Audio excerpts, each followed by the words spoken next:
කොහොමද? ඉතින් ඔන්න අලුත් වීඩියෝ එකක් අරන් ආවා ඔයගොල්ලෝ ගාවට. අද වීඩියෝ එකේ ඇත්තටම මම කරන්න හිතුවේ අපේ ලංකාවේ කාන්තාවන්ට ගොඩාක් දෙනෙක්ට මේ ප්‍රෙග්නන්සි එක සම්බන්ධව ගොඩාක් ප්‍රශ්න නැත්තම් ගැටලු තියෙනවා. ඉතින් මම කලින් පීරියඩ් එක ගැන කරන වීඩියෝ වලදීත් ගොඩාක් දෙනෙක් අහලා තිබ්බා මේ ප්‍රෙග්නන්සි එකක ප්‍රශ්න ඒත් එක්කම උපත් පාලන පෙති ගැන ප්‍රශ්න මේ වගේ ගොඩාක් දේවල් අහලා තිබ්බා. ඉතින් ඒ හින්දාම හිතුවා මේ සම්බන්ධයෙන් ඔයගොල්ලන්ට වීඩියෝ කිහිපයක් ඉදිරිපත් කරන්න ඕනේ කියලා. ඉතින් ඉස්සෙල්ලාම කරන්න හිතුවේ කොහොමද අපි හරියටම දැනගන්නේ අපි ප්‍රෙග්නන්ට්ද කියලා. අනිත් පැත්තෙන් ප්‍රෙග්නන්සි එකක් තියෙනකොට අපිට දැනගන්න පුළුවන් සයින්ස් එනවා. ඉතින් අනේ සයින්ස් මොනවාද කියලා තමයි අද කතා කරන්න මම බලාපොරොත්තු වෙන්නේ.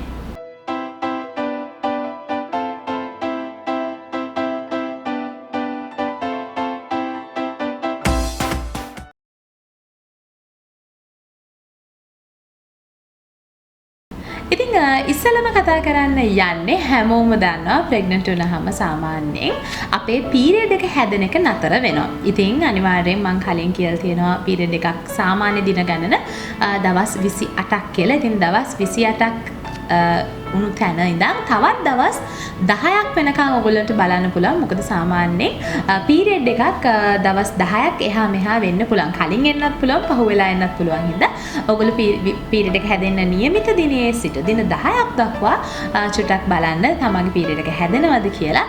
නැත්තම් තමයි ඔයගොල්ලන්ට පුළුවන් ප්‍රෙග්නන්සි ස්ට්‍රිප් එකක් අරගෙන චෙක් කරලා බලන්න පුළුවන් තමන් ඇත්තටම ප්‍රෙග්නන්ට්ද නැද්ද.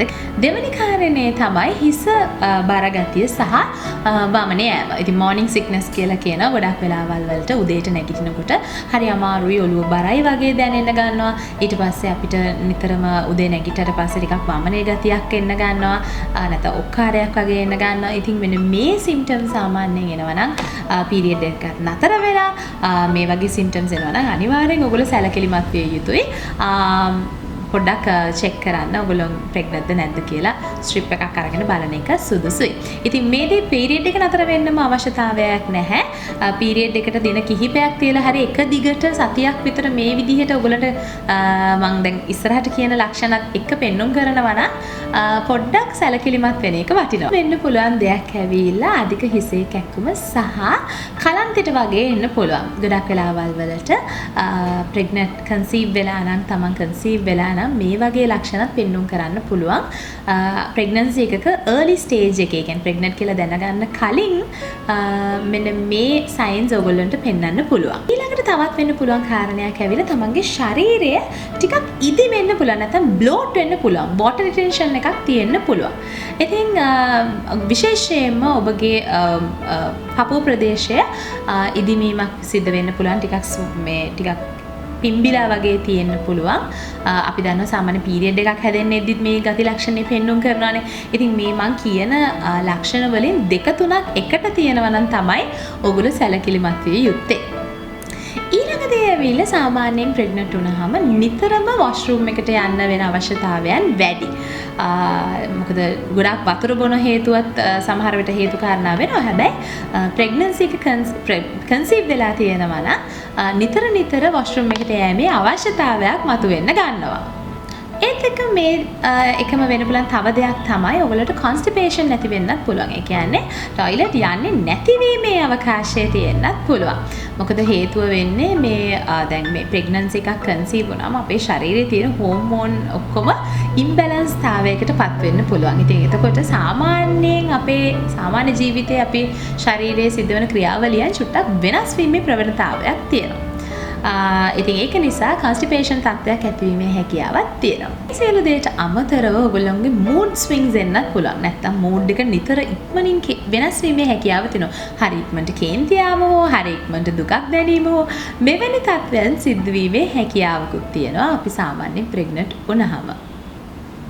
මීට අමතරව යම් විශේෂිත කෑම වර්ග කන්න ආසාවල් ඇති වෙනවා. අපි දන්නවා ඒක සාමාන්‍ය දෙයක්. දොළ දුකක් ඇති වෙනවා කියලා කියන්නේ. අන්න ඒ වගේ තත්ත්වයන් ප්‍රෙග්නන්සි එකේ මුල් අවධියේ සිට ඇතිවිය හැකි දෙයක්. සාමාන්‍යයෙන් මොකක් හරි එක කෑමකට අධික ඇල්මක් දැක්වීම අපි කියනවා ෆුඩ් ක්‍රේවින් එකක් කියලා. මේ සියලු දේට අමතරව සාමාන්‍යයෙන් ඕනම කෙනෙක්ට සිද්ධ වෙය හැකි දෙයක්. හැබැයි විශේෂයෙන්ම ගැප්ගත් කාන්තාවකට නිතර ශරීරයෙන් වාතය පිටවීමේ හැකියාවක් තියෙනවා. මොකද ඒගොල්ලෝගේ දැන් සාමාන්‍යයෙන් කාන්තාවගේ ශරීරයේ මේ කුසේ දරුවෙක් වැඩනකොට සාමාන්‍යයෙන් ඒක අපි හුරු පුරුදු දෙයක් නෙවෙයිනේ. ඉතින් ඒක නිසා අපේ සිස්ටම් එකේ වෙනස් වීමක් හින්දා තමයි නිතර වාතය පිට කිරීමකට භාජනය වෙන්නේ අපේ ශරීරය.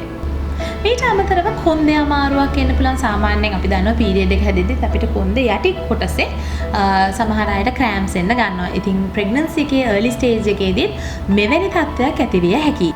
තවත් එක් කාරණයක් ඇවිල්ලා සාමාන්‍යයෙන් අපේ වෙන්දට තියෙන බොඩි ටෙම්පරේචර් එකට වඩා ප්‍රෙග්නන්ට් වුණාම සමහර අයගේ බොඩි ටෙම්පරේචර් එක චුට්ටක් ඉහළ යෑමේ හැකියාවක් තියෙනවා. ඒත් එක්කම අපේ නහය වෙන්දට වඩා සංවේදීභාවයක් ඇති වෙනවා. විශේෂයෙන්ම අර සාමාන්‍ය සුවඳවල් ගඳවල් අපි සාමාන්‍ය ආග්‍රහණය කරන ලෙවල් එකට වඩා අපිට වැඩිපුර සෙන්සිටිවිටි එකක් ඒ කාලෙට ඇති වෙනවා වැඩි. ඒක තමයි සමහර වෙලාවල් වලට ප්‍රෙග්නන්ට් කාන්තාවන්ට ගොඩාක් සුවඳ දේවල් වගේ දේවල් ළඟින් යන්න හරි අපහසු වෙනවා ඒගොල්ලන්ට.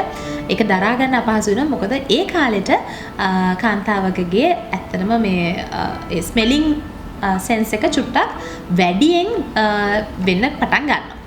මේ හැම දෙයකම අන්තිමටම මම කතා කරන්න හිටියේ ගොඩක් දෙනෙක් හිතන්නේ පීරියඩ් එකක් හැදෙන්නෙම නැහැයි කියලානේ ප්‍රෙග්නන්ට් වුණාම. ප්‍රෙග්නන්ට් වුණාම සාමාන්‍යයෙන් පීරියඩ් එක හැදෙන එක නතර වෙනවා. හැබැයි සමහර වෙලාවල් තියෙනවා බ්ලඩ් ස්පොටින් ඇති වෙන්න පුළුවන් ප්‍රෙග්නන්සි එකක early stage එකේ. ඒ කියන්නේ ඒක ක්ලියර්ලි අපිට බලන්න පුළුවන්. සාමාන්‍යයෙන් අපිට පීරියඩ් එක හැදුනම තියෙන රුධිරයේ පාට නෙවෙයි. ඊට වඩා ලා පැහැයකින් හෝ ටිකක් දුඹුරු පැහැයට හුරු පැහැයකින් තමයි මෙන්න මේ ස්පොටින් එක ඇති වෙන්නේ. ඒකට බින්දු කිහිපයක් තමයි ඇත්තටම මේ දේ සිද්ධ වෙන්නේ. ඉතින් ඒක සාමාන්‍ය දෙයක්. මම දන්නවා ගොඩාක් දෙනෙක් තමන්ගේ ප්‍රෙග්නන්සි එකේ early අවදියේදී පොඩ්ඩක් මෙහෙම bleeding spots දෙක තුනක් තියෙනකොට පොඩ්ඩක් බය වෙනවා. ඒක සාමාන්‍යයි. හැබැයි ඕගොල්ලන්ට මේ ගැන වැඩිදුර විස්තර ඕගොල්ලෝගේ වෛද්‍යවරයාගෙන් අහලා දැනගන්න පුළුවන්. මේ දේවල් මේ විස්තර තවදුරටත් හොඳින් ඔහු හෝ ඇය ඕගොල්ලන්ට තේරුම් කරලා දෙවි. ඉතින් මේ කියන ගති ලක්ෂණ ගොඩාක් ඕගොල්ලන්ට පෙන්නුම් කෙරෙනවා නම් පීරියඩ් එකත් ස්කිප් වෙලා නම් හොඳම දේ තමන්ටම හොයාගන්න පුළුවන්. දැන් ලංකාවේ හැමතැනම ෆාමසි වලින් ඔයගලන්ට මෙලදී ගන්න පුළුවන් ප්‍රෙග්නන්සි ටෙස්ටිං ස්ට්‍රිප් එක. ඉතින් සමහර අය මේ එක ස්ට්‍රිප් එකක් අරන් බලනවා. හැබැයි මගේ පුද්ගලික මතය නම් සාමාන්‍යයෙන් ප්‍රෙග්නන්සි ස්ට්‍රිප්ස් 3ක් විතර ගත්තොත් ඔයගොල්ලෝ වඩාත් සුදුසුයි. මහා ලොකු මුදල් ප්‍රමාණයක් මේකට වැය වෙන්නේ නැහැ. රුපියල් 100ක් හෝ 150ක අතර ප්‍රමාණයක් තමයි මේකට යන්නේ ඔයගොල්ලන්ට. ඉතින් ප්‍රෙග්නන්සි ස්ට්‍රිප්ස් 3ක් අරගෙන ඔයගොල්ලන්ට පුළුවන් මේ ඒකේ පාවිච්චි කරන විදිහ ඒ පැකට් එකෙම ඔයගොල්ලන්ට සිංහලෙන් සහ ඉංග්‍රීසියෙන් දෙකෙන්ම ඔයගොල්ලන්ට විස්තර කරලා තියෙනවා. ඉතින් ඒ විස්තරත් එක්ක ඔයගොල්ලන්ට පුළුවන් ගෙදරදීම තමන් ගැබ් අරගෙනද නැද්ද කියන එක හරියට දැනගන්න. ඉතින් ඒ ස්ට්‍රිප් එකේ 3ම පොසිටිව් ආවොත් එහෙම ඔයගොල්ලන්ට පුළුවන් වෛද්‍යවරයෙක් හම්බ වෙලා වැඩි විස්තර දැනගන්න. නැත්නම් එකක් හෝ දෙකක් පොසිටිව් වුණත් වෛද්‍යවරයෙක් හම්බෙන්න යන එක හොඳයි. නැත්නම් 3ම නෙගටිව් වෙලා තිබ්බොත් ඔයගොල්ලන්ට බය වෙන්න හේතුවක් නැහැ. සමහරවිට ප්‍රෙග්නන්ට් එක පීරියඩ් එක පරක්කු වෙන හින්දා සමහර සිම්ප්ටම්ස් ඔයගොල්ලන්ට පෙන්වන්න පොඩ්ඩක් ඇඟ මහත් වීම, කොන්දේ අමාරුව, සමහර වෙලාවට ටිකක් අර මේ බස් එක වගේ ඉදිමිලා තියෙන එක, මේ වගේ දේවල් සාමාන්‍යයෙන් පීරියඩ් එක පහ වුණාමත් සිද්ධ වෙන දේවල් වෙනවා. ඉතින් ඒක නිසා ඔයගොල්ලෝ ටිකක් දවස් 10ක් බලන්න පීරියඩ් එක නියමිත දිනේ සිට එතනින් එහාටත් පරක්කු වෙනවා නම් තමයි ප්‍රෙග්නන්සි ස්ට්‍රිප් එකක් අරගෙන මේ චෙක් එක කරන්න ඕන වෙන්නේ. ඉතින් මම හිතනවා මේ වීඩියෝ එකෙන් ඔයගොල්ලන්ට යම් තාක් දුරකට දැනුමක් එන්න ඇති කියලා ප්‍රෙග්නන්සි එකක් කොහොමද චෙක් කරන්නේ කියන එක සම්බන්ධයෙන්. ඉතින් මීට වඩා වැඩි දුර විස්තර ඔයගොල්ලෝ දැනගන්න කැමති නම් මට පල්ලෙහා කමෙන්ට් බොක්ස් එකේ කමෙන්ට් කරන්න. මම එතකොට වෛද්‍යවරයෙක් එක්කම මේ සම්බන්ධ දේවල් මේ ඔයගොල්ලෝගේ ප්‍රශ්න ගැටලු සියල්ලම වෛද්‍යවරයෙක් එක්කම සාකච්ඡාවක් කරලා වීඩියෝ එක ඔයගොල්ලන්ට ඉදිරිපත් කරන්න. එහෙනම් අලුත් වීඩියෝ එකකින් ඉක්මනටම හම්බෙමු. බයි.